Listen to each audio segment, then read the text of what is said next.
Baja sebatian biokimia Real Strong adalah baja lengkap yang terdiri daripada gabungan bahan kimia, bahan organik yang berasaskan tumbuhan, dan kumpulan mikroorganisma yang bermanfaat. Kandungan nutrien dengan formulasi yang seimbang di dalam baja mampu membekalkan nutrien yang secukupnya kepada tanaman sekaligus dapat meningkatkan hasil dengan kualiti yang lebih baik. Sumber bahan organik utama baja Real Strong adalah 100% berasaskan tumbuhan. Bahan organik yang terhasil adalah berkualiti tinggi dan telah melalui proses penguraian mikrob yang lengkap. Organik berasaskan tumbuhan mempunyai struktur yang lebih berongga yang boleh menyerap kelembapan dan molekul udara dengan lebih efektif.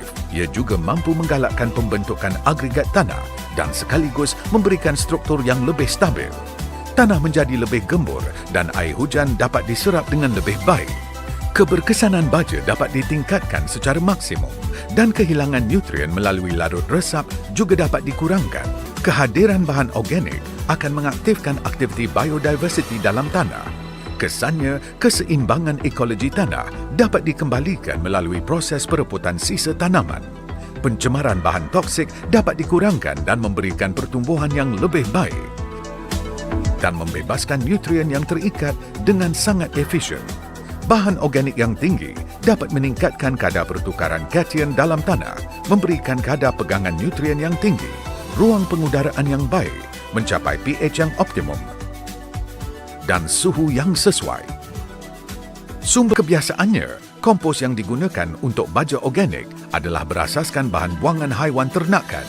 Proses penguraian kompos dari sisa najis haiwan yang tidak lengkap akan menyebabkan antibiotik dan sisa racun perosak diserap semula oleh tumbuh-tumbuhan dan tubuh manusia.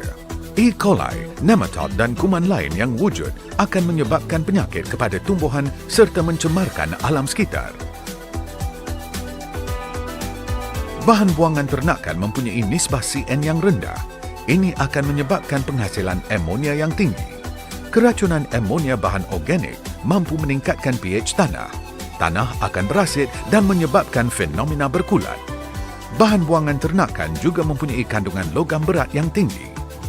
Bahan organik dari tumbuhan Real Strong dapat memulihkan ekosistem tanah dan meningkatkan hasil tanaman dengan memperbaiki sifat kimia, sifat fizikal dan biologi tanah.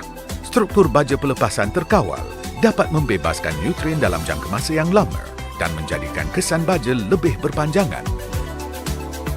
Setiap 1 gram sampel mengandungi 100 juta mikrob. Mikrob yang dihasilkan telah disesuaikan mengikut suhu, iklim dan alam sekitar tempatan.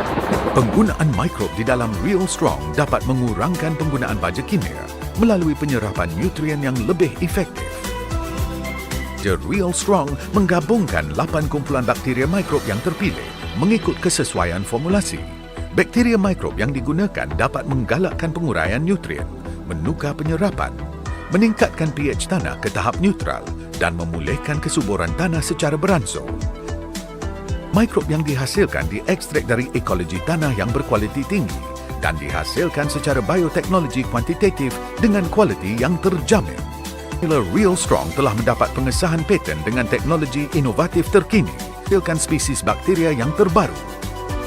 Baja sebatian biokimia Real Strong dihasilkan untuk menuju ke arah pertanian lestari dalam meningkatkan hasil dengan penggunaan baja yang mempunyai nutrisi lengkap.